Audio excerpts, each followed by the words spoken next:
Aujourd'hui, je vais partager un anime de 2021, Skeleton Knight in Another World. Le cadre de cet anime est très similaire à celui d'un anime populaire nommé Overlord. Les deux commencent avec un joueur qui devient un squelette après avoir voyagé dans le monde du jeu.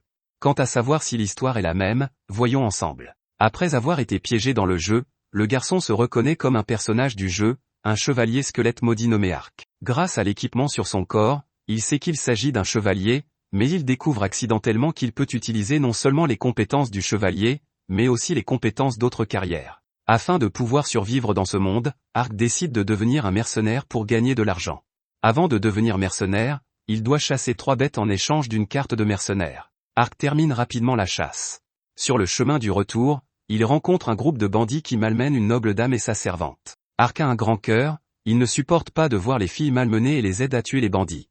Il leur propose ensuite de les escorter jusqu'à la ville. De retour en ville, Ark apporte les bêtes à l'agence de mercenaires en échange de sa carte de mercenaire. Une fois qu'Ark est devenu mercenaire, la première tâche qu'il reçoit est d'escorter une fille pour ramener des médicaments de la montagne. En chemin, Ark utilise sa magie pour sauver un petit renard blessé. Depuis, le petit renard nommé Pont devient l'animal de compagnie d'Ark. Plus tard, Ark et la jeune fille rencontrent un féroce lézard géant. Ce lézard peut non seulement pétrifier les créatures mais aussi pulvériser du poison.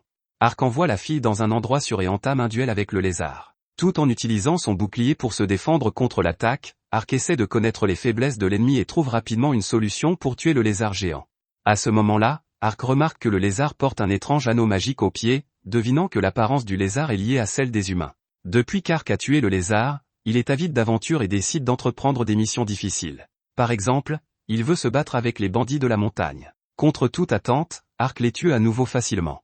Quand Ark sort avec les biens des bandits, un elfe aux cheveux roses le prend pour un bandit et s'apprête à l'abattre. Alors qu'ils se battent, l'elfe aux cheveux roses remarque Pont et s'arrête immédiatement.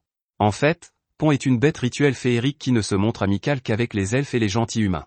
En raison de la présence de Pont, l'elfe baisse sa garde contre Ark et lui explique le but de sa visite. Elle s'appelle Ariane et vient sauver les elfes qui ont été capturés par les humains. Malheureusement, les bandits ont transféré les elfes il y a bien longtemps.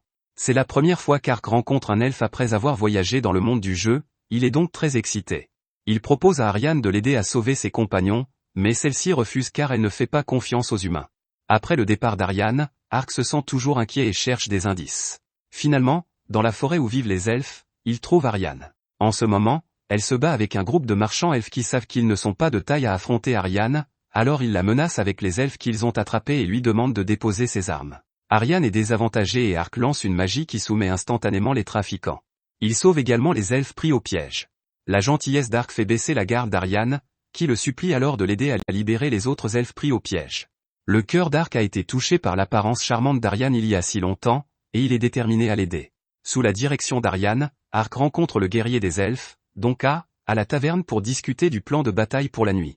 Le soir, ils arrivent au château désigné. Donka a l'intention d'attaquer les gardes, mais Ark se préoccupe des problèmes, alors il attrape 2 elfes et se rend immédiatement à l'intérieur du château.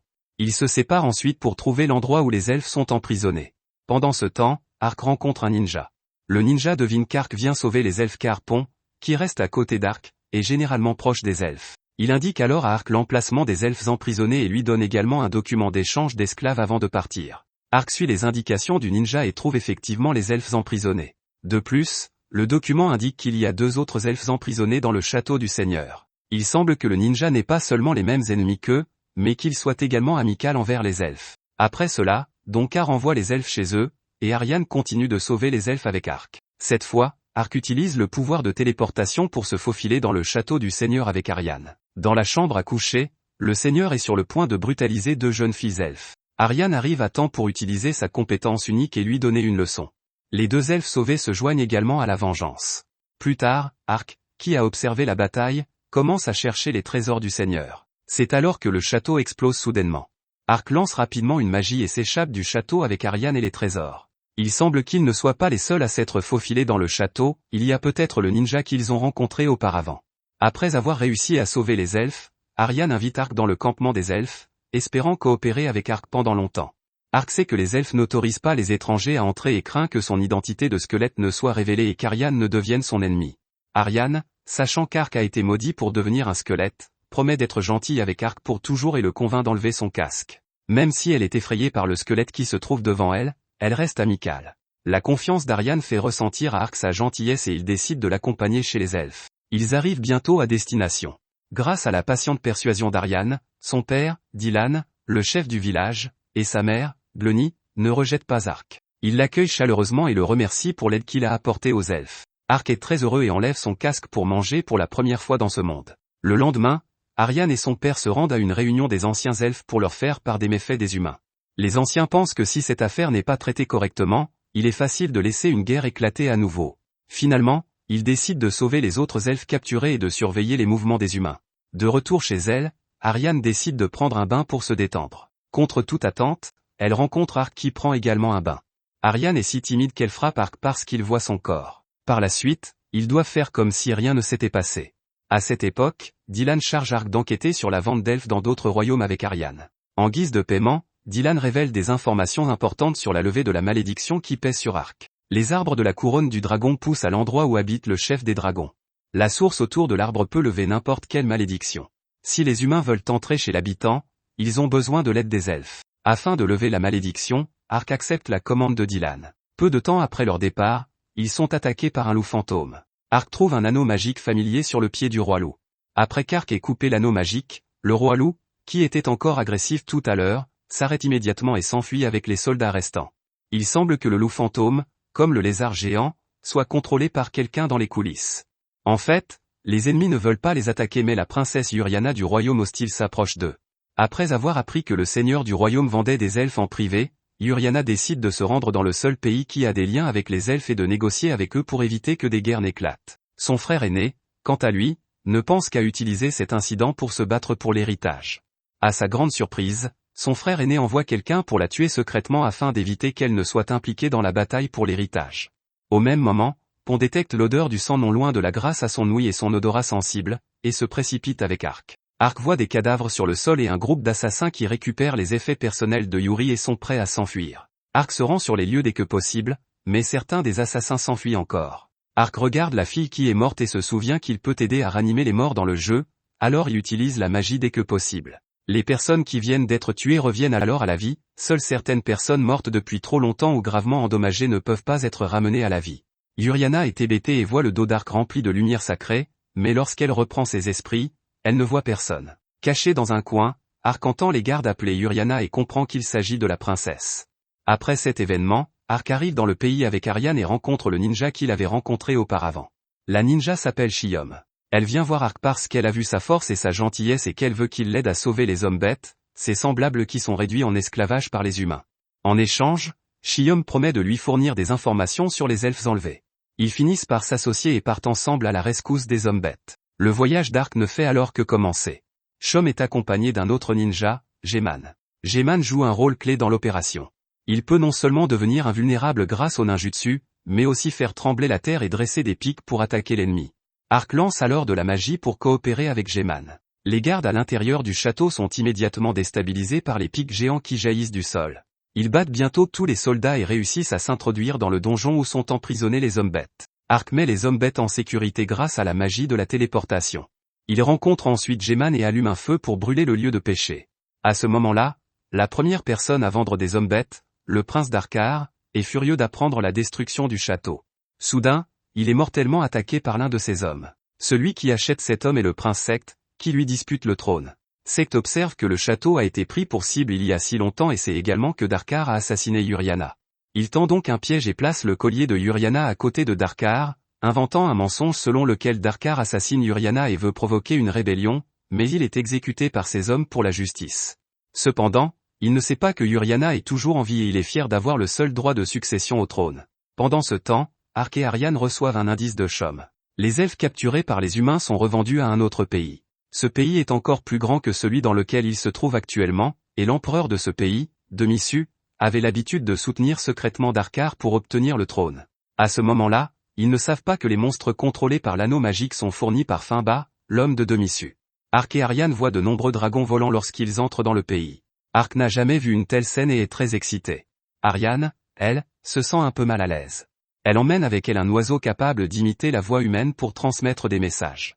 Ariane l'utilise pour rester en contact avec ses compagnons, mais comme il y a des dragons volants, l'oiseau ne peut pas se déplacer librement. Arc est au courant des inquiétudes d'Ariane et lance une magie de foudre qui effraie les dragons volants. Mais Arc ne maîtrise pas l'étendue de la compétence, il blesse accidentellement ses coéquipiers et se fait vertement réprimander par Ariane. Pour eux, le plus gros problème est qu'ils n'ont pas de carte et qu'ils ne peuvent donc pas trouver le chemin de leur destination. C'est alors qu'apparaît un elfe nommé Kari. Il est témoin du déclenchement par Arc de la puissante magie de la foudre et entend la conversation entre eux.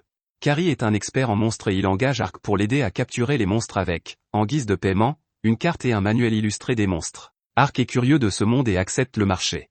Pendant la nuit, Ariane et Arc décident de passer la nuit à la taverne pour goûter le vin local unique. Contre toute attente, Ariane s'enivre et commence à rugir. Ivre, Arc ne sait pas quoi faire. Le grand bruit dans la chambre provoque l'incompréhension des autres, qui pensent qu'ils sont en train de faire quelque chose de timide comme un couple. Le lendemain, avant de partir capturer les monstres, Kari les regarde avec un sourire étrange, ce qui rend Ariane inconsciemment timide. La cible de Kari est une sorte de monstre appelé ver de sable. Il apporte délibérément la nourriture préférée du ver de sable pour l'attirer, mais il rencontre bientôt un ver de sable géant. Heureusement, Arc le vainc grâce à sa puissance. Après cela, Arc remarque que l'anneau magique qu'il portait a disparu. Il semble que ce ver des sables soit également contrôlé par quelqu'un. La personne qui le contrôle est Finba, qui manipule les monstres. Il garde un grand nombre de monstres horribles comme animaux de compagnie. Ces animaux se nourrissent principalement de jeunes et belles femmes, et il envoie souvent ces hommes kidnapper les femmes laissées seules. Au même moment, Arc et Ariane se séparent pour recueillir des informations sur ce pays en se basant sur la carte fournie par Kari. Plus tard, ils trouvent un château. D'après les indices, des elfes ont été capturés dans ce château il y a 4 mois. Ils font donc irruption dans le château et trouvent de nombreuses cellules vides avec quelques cheveux qui pourraient appartenir aux hommes bêtes sur le sol. Finba reçoit la nouvelle et arrive, choqué de voir Ariane avec un corps sexy. Soudain, Finba ordonne à Ariane de tuer Arc. Avant qu'Arc ne réagisse, Ariane lui assène un coup de couteau. Les yeux dépourvus d'expression d'Ariane font comprendre à Arc qu'elle est contrôlée. Il remarque alors quelque chose d'anormal dans le chapeau d'Ariane et demande à Pont de frapper. Pont sort un diablotin du chapeau. Arc utilise la magie pour brûler le diablotin qui devient carbonisé. Ariane, qui n'est plus contrôlée, tombe dans les bras d'Arc. Il semble que Finba contrôle son esprit en manipulant le diablotin. Arc installe Ariane et porte son attention sur Finba. Il remarque que Finba porte une série d'anneaux magiques exactement identiques à ceux des monstres en fuite. Il soupçonne Finba d'être lié à la série d'événements qui se sont produits plus tôt et le force à dire où se trouvent les elfes. Finba appelle avec désinvolture un grand tigre blanc, Bleu, expliquant que la plupart des elfes sont emmenés pour des expériences et que les autres sont devenus de la nourriture pour animaux de compagnie après qu'il ait joué avec eux. Arc est furieux et décapite le tigre blanc devant lui d'un seul coup. Finba se rend compte du danger et appelle rapidement d'autres monstres pour combattre Arc, mais malheureusement, tous ne font pas le poids. Finba commence alors à chercher une occasion de laisser les monstres attaquer Ariane. Au moment critique, Chom apparaît et arrête l'ennemi. Il s'avère que Chom est venu sauver ses compagnons. Enfin, Finba utilise sa compétence unique. Soudain, le sol du château tremble comme si quelque chose sortait du sol. Arc lance rapidement une magie de téléportation pour faire sortir ses compagnons du château. C'est alors qu'une hydre plus grande que le château sort du sol. Arc reconnaît immédiatement qu'il s'agit du monstre de haut niveau qui apparaît dans le jeu, qui peut lancer des magies de haut niveau et qui a une grande capacité de régénération. Avant qu'ils ne puissent réagir au choc, ils sont attaqués par l'hydre. Si Arc n'avait pas un superbe bouclier, il ne pourrait pas se défendre contre l'attaque. Ariane, qui récupère peu à peu et peut à nouveau se déplacer, décide d'attaquer Finba avec Chom lorsqu'Arc attaque l'hydre. Ce combat est bien plus intense que tous les précédents duels auxquels Arc a été confronté. Quelle que soit la magie qu'il utilise, l'hydre est capable d'utiliser ses pouvoirs de régénération et de retrouver ses forces. Arc ne peut utiliser que sa propre magie pour invoquer Ifrit. C'est un démon de haut niveau dont la taille est aussi grande que celle de l'hydre. De l'autre côté du champ de bataille, Ariane et Chom trouvent la cachette de Finba. Chom a fait des recherches approfondies. Au début de la bataille, le totem sur le corps de Finba, comme un tatouage, est détruit par Chom. Il s'avère que Finba contrôle les monstres grâce à son totem. Après avoir perdu ce pouvoir, Finba change d'attitude et demande humblement grâce, disant qu'il ne fait que suivre les ordres de l'empereur. Ariane n'en tient pas compte et utilise la magie sur Finba pour pleurer les elfes morts en se lamentant à la lumière du feu. Tandis qu'Ariane termine sa vengeance, le combat d'Arc est presque terminé. L'hydre n'est tout simplement pas à la hauteur d'Ifrit. Elle est battue et court dans toutes les directions. Arc ne lui laisse pas l'occasion de s'échapper, utilisant la force brute pour projeter l'hydre dans les airs, et Ifrit en profite pour utiliser la flamme afin que l'hydre soit réduite en cendres dans les flammes, comme son maître. Après avoir tué l'ennemi, Ifrit, qui était féroce tout à l'heure, devient immédiatement un animal de compagnie et attend près d'Arc la fin de la période d'invocation. Chom est choquée lorsqu'elle voit Ifrit et commence à s'émerveiller de la force d'Arc. L'oiseau d'Ariane lui apporte des informations sur les clans. Yuriana rencontre le chef des elfes, Fanga, et promet d'aider à sauver les autres elfes victimes de la traite. En fait, le message qu'Ariane a reçu n'est pas le but de cette rencontre. Yuriana a déjà entendu parler des informations de Darkar. En plus de sauvegarder la paix, elle veut aussi obtenir le soutien des elfes. Elle promet alors de défendre les elfes à condition qu'ils l'aident à monter sur le trône. Après avoir pesé le pour et le contre, Fanga accepte de travailler avec Yuriana. Arc, Arian et les autres n'en savent rien et préparent toujours leur prochaine aventure. C'est ainsi que se termine cet anime. Au début de l'anime, Arian pense que les humains sont tous mauvais et ne veut pas approcher Arc. Après qu'Arc l'ait aidé à sauver de nombreux esclaves elfes, elle comprend peu à peu qu'Arc est un chevalier plein de justice et baisse sa garde à son égard. Plus tard, lorsqu'elle découvre qu'Arc est en fait un squelette, elle n'a pas peur. Sachant qu'Arc est devenu un squelette à cause d'une malédiction, elle l'aide activement à trouver un moyen de lever la malédiction. C'est peut-être ce que les gens disent toujours, toute personne gentille mérite d'être traitée avec gentillesse, et Arc est cette personne gentille. Je crois que si nous continuons à être gentils avec les autres, nous serons également récompensés par la gentillesse. Si vous aimez ma chaîne, n'oubliez pas d'aimer et de vous abonner. Au revoir.